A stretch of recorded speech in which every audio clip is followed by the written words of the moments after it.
Yo, anime/manga buddy. Grab your coffee, imagine we're hunkered down in that cozy corner cafe, geeking out over our latest obsessions.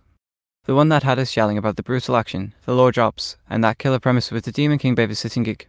Yeah, we're channeling that same high-octane energy here for Sword of the Demon Hunter Kijin Gentōshō episode 24 in a juicy series overview. This show's got demons, time-hopping drama, and enough sword clashing to make your heart race like it's dodging a shuriken. Let's break it down, no holes barred but with all the love. Picture this, we smack in the Meiji-era now, folks Japan shaking off the old samurai ways, steam engines are chugging along, and western suits are mixing with kimonos like some wild cultural mashup. Our eternal demon hunter, Jinya formerly Jinta, but hey, our guy's got to rerun after a few centuries, is deep in the shadows of Tokyo, still chasing that fateful prophecy from way back in Edo. The episode kicks off with Jinya blending into the bustling streets, his focus mask tucked away but his senses on high alert. He's tracking a sly demon that's infiltrated the new government's ranks, possessing a high-ranking official who's pushing shady reforms that screen demonic influence. The vibe? Tense as hell, like a paradox in a fireworks factory, historical grit meets supernatural chills, with lanterns flickering against the night sky and the distant rumble of trains adding this modern edge to the ancient hunt. Big moments explode right out the gate. Jinya confronts the possessed official in a hidden shrine and bound cue the transformation. The demon bursts out in a grotesque, tentacle-whipping form, all fangs and shadowy tendrils that devour light itself. Jinya unsheathes his cursed blade, the one infused with his own demonic essence, and the fight is pure chaos, slashes that carve through stone pillars, dodges that blur like wind, and a mid-battle flashback to his lost family that hits you right in the feels. Key characters shine here. Jinya's soaked but haunted, carrying the weight of 170 years like a backpack full of regrets. We get a new ally in a sharp-witted Meiji-era Myoji that's a spiritual exorcist for the uninitiated, a young woman named Haruka who's got her own beef with demons after losing her clan. She's feisty, tossing talismans like confetti and bantering with Jinya mid-fight. You fight like an old relic, update your style, Gramps. And don't forget Suzune, the demon girl from earlier arcs, popping in via a spectral vision to remind Jinya of his humanity or what's left of it. The episode climaxes with Jinya sealing the demon in a brutal, blood-soaked ritual, but not without a twist. The beast whispers a clue about the impending demon god awakening, tying back to the century-old prophecy. Overall vibe? It's like stepping into a living ukiyo-e print gone rogue, gripping, atmospheric, and laced with the bittersweet melancholy of a man out of time, fighting not just monsters but his own fading soul. You can practically smell the incense and gunpowder. Alright, let's nerd out on the visuals because Sword of the Demon Hunter doesn't skimp on the eye candy, courtesy of Yokohama Animation Laboratory, the studio behind this gem. The art style is a gorgeous fusion of historical realism and fantastical flair. Think detailed wood footprint vibes for the backgrounds, with Meiji-era Tokyo rendered in stunning accuracy, cobblestone streets slick with rain, gas slabs casting golden glows, and cherry blossoms swelling like omens. The character designs pop too. Jinya's rugged, timeless look with those piercing eyes and flowing hair screams immortal badass, while the demons are nightmare fuel, all twisted limbs and ethereal glows that shift like smoke. Animation-wise, the fight scenes are where it slays, fluid choreography that rivals Demon Slayer guess water wheel spins, with sword trails leaving glowing after images and impacts that feel weighty, like each clash Kachatu screen. Those high-octane moments. Chef's kiss brutal, high stakes, and loaded with dynamic camera angles that make you feel the adrenaline. But hey, keeping it real and kind, there's room to level up. In quieter scenes, like Jinya's introspective walks through the city, the animation can feel a tad stiff. Background crowds move like they're on a loop, and some facial expressions don't quite capture the emotional depth, almost like the budget got funneled straight to the action, which, honestly, I'm not mad about. It's not a deal breaker, it just nudges you to wish for that extra polish in the downtime to match the epic highs. Still, the color palette is a standout, deep crimsons for blood and demons contrasting with muted earth tones for the human world, creating this visually poetic divide between mortality and the infernal. Overall, it's gorgeous stuff that elevates the storytelling, making every era feel alive and immersive. If you're a sucker for art that blends history with horror, this'll have you pausing frames just to admire. Phew, what a ride! Sword of the Demon Hunter, Kijin Gentōshō cause me hooked like a demon on a soul snack. Overall, this series is an epic supernatural saga that spans from Edo's misty forest to Meiji's industrial dawn and beyond, fingers crossed, following Jinya's quest to thwart the demon god while grappling with his hybrid nature. It's got that profound, philosophical undercurrent questioning fate, humanity, and the cost of immortality wrapped in pulse-pounding action and rich Japanese folklore. I'm obsessed with the time-jumping structure. Each arc feels fresh, like a new chapter in a massive historical novel, building toward that 170-year payoff. The characters evolve so organically. Jinya's quiet torment is heartbreaking, Suzune's loyalty as hot, and the rotating cast keeps things dynamic without feeling gimmicky.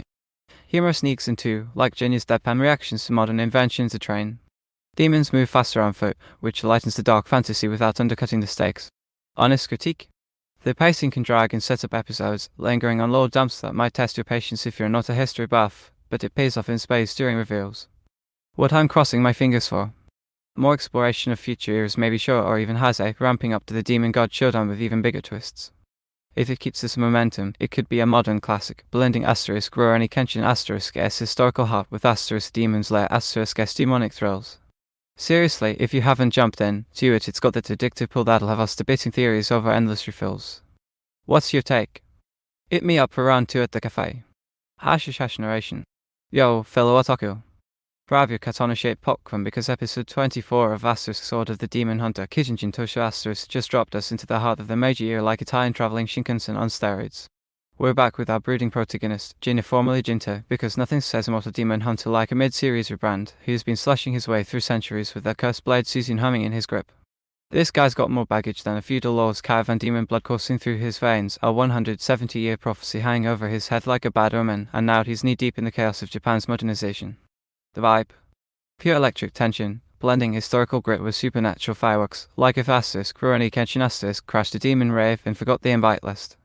The episode kicks off in the bustling streets of Tokyo, 1890s style. Think gas lamps flickering against wooden machi houses, Western influences creeping in like uninvited guests, and Jinya blending in as a shadowy Ronin type. He's tracking a new breed of demon that's adapted to the era's upheaval, the yokai industrialists, these sly spirits possessing ambitious Meiji bureaucrats to feed on the souls of exploited workers.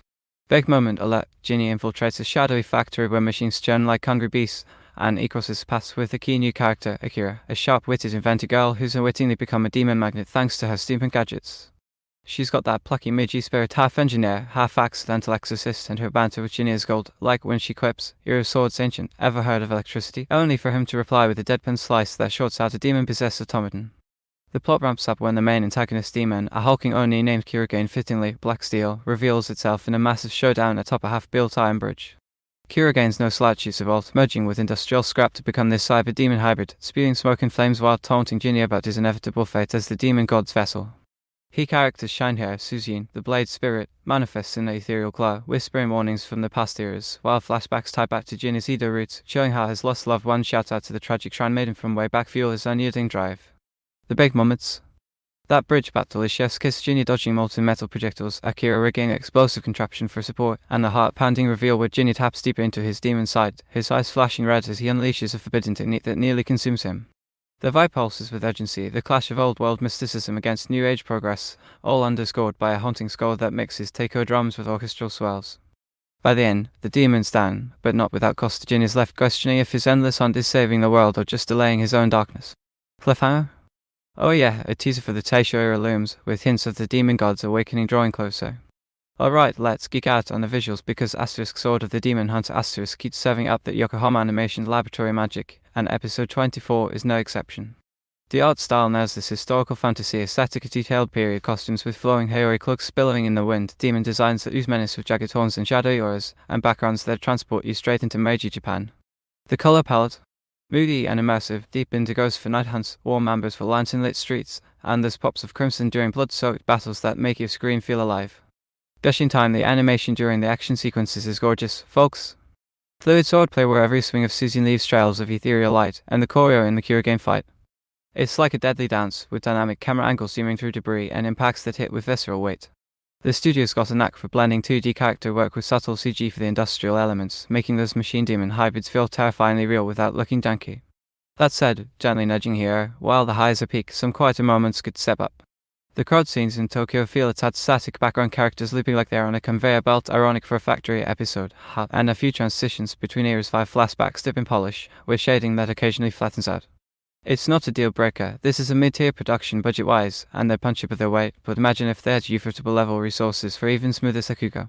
Overall, the art elevates the storytelling, making the time-spanning saga feel epic without overwhelming the emotional core. Humorously, the demon's grotesque faces sometimes look like they ate a bad batch of takoyaki exaggerated enough to elicit a chuckle amid the gore. Phew, episode 24 left me buzzing like I chugged a potion of pure adrenaline. Sword of the Demon Hunter Kijin Gentōshō because the series is my current obsession, blending deep lore from Moto Nakanishi's light novels with a narrative that hops eras like a demonic Frogger game. What hooks me? That profound exploration of humanity versus monstrosity. Jinya is not your cookie-cutter hero, he's flawed, haunted, and evolving across centuries, making every victory feel earned and bittersweet. The source material's rich world-building shines through, with demons tied to historical shifts, Edo isolation to Meiji reform. Chef's kiss symbolism, and the prophecy countdown adds this ticking clock thrill that keeps me glued. Obsessed with the supporting cast too, Akira is a fresh breath in the suck, reminding us hope persists amid darkness, and Sujin's bond with Jinya tugs at the heartstrings without going full melodrama. Honest critique? The pacing can feel like a slow burn instant stick at times, especially in setup-heavy episodes, but is kind to the story's depth, better thoughtful than rushed. I'm crossing my fingers for the series to nail the Heisei climax, maybe delving deeper into modern demon social media yokai. Sign me up. And hopefully a third cut to adapt more volumes without cutting corners. Overall feels. This is peak historical fantasy anime, gripping, soul-stirring, and with just enough humor to lighten the existential dread. If we're nerding out at the cozy cafe, I'd say past the mochai, we've got theories to dissect till dawn. What's your take ready for Jinya's final showdown?